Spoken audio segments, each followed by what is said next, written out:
Papalitan na yung ganito. Papalitan na. Kasi pangit na. Iba na yung cover. Yun, what's up mga kabilang? At nakita nyo na nga may nagpapagawa sa atin ng silk screen. Kaya naman pinabili natin siya nito, silk screen. Tapos pinabili ko siya ng adhesive. Ang tawag dito Tulco Adhesol. Pero adhesive talaga siya para sa green film. Tapos pinabili ko siya ng packaging tape. Pero ang binili niya is paper tape. Mukhang matagal na rin pala to nagamit na.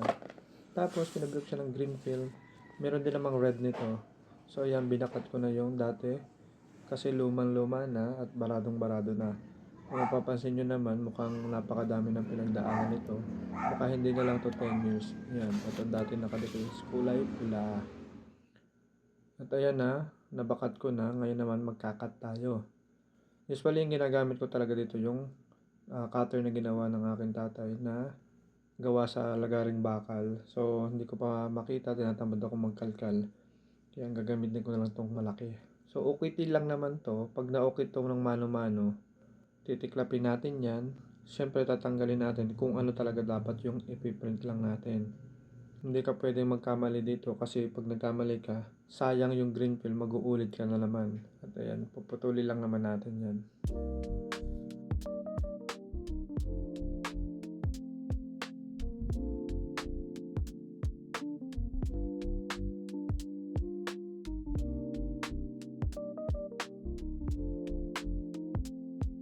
At pag nakat na lahat, syempre, itatapat mo dun sa color white para masigurado mo na lahat ba flawless, lahat nakat na, walang naiwan. So dito may naiwan ako kaya inat ko pa ng konti pa.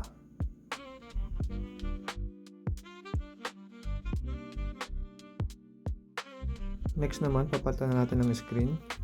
So ang in-expect ko yung buo ng bibilhin niya ay nakakapit na sa kahoy, pero siguro para makamura at saka nanghihinayang siya dito sa luma, ito pa rin yung binigay niya. Pero talagang lumang-luma na siya. Matagal na to.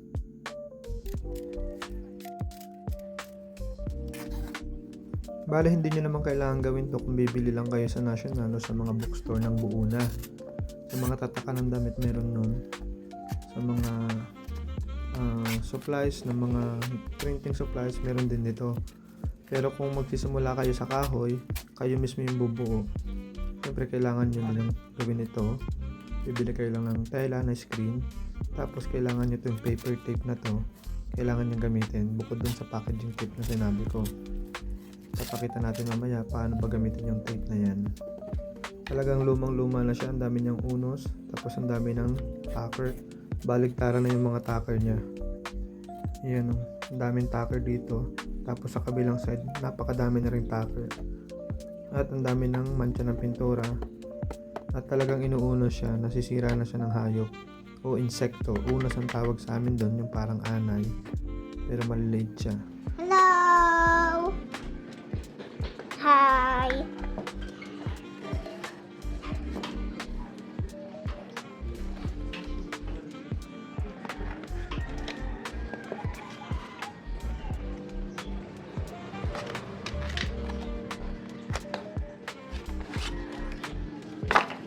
Hi guys!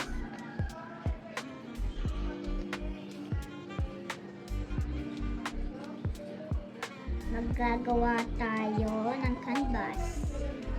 Hindi to canvas. Anong gagawin? Screen!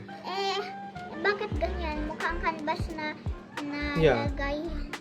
Hindi pala canvas yung gagawa.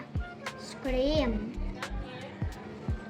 At ngayon babalutan na natin ng bagong tela. So 6 screen tawag dito. Habang nandito ang aking makulit na bunso. Yan, talagang napakakulit.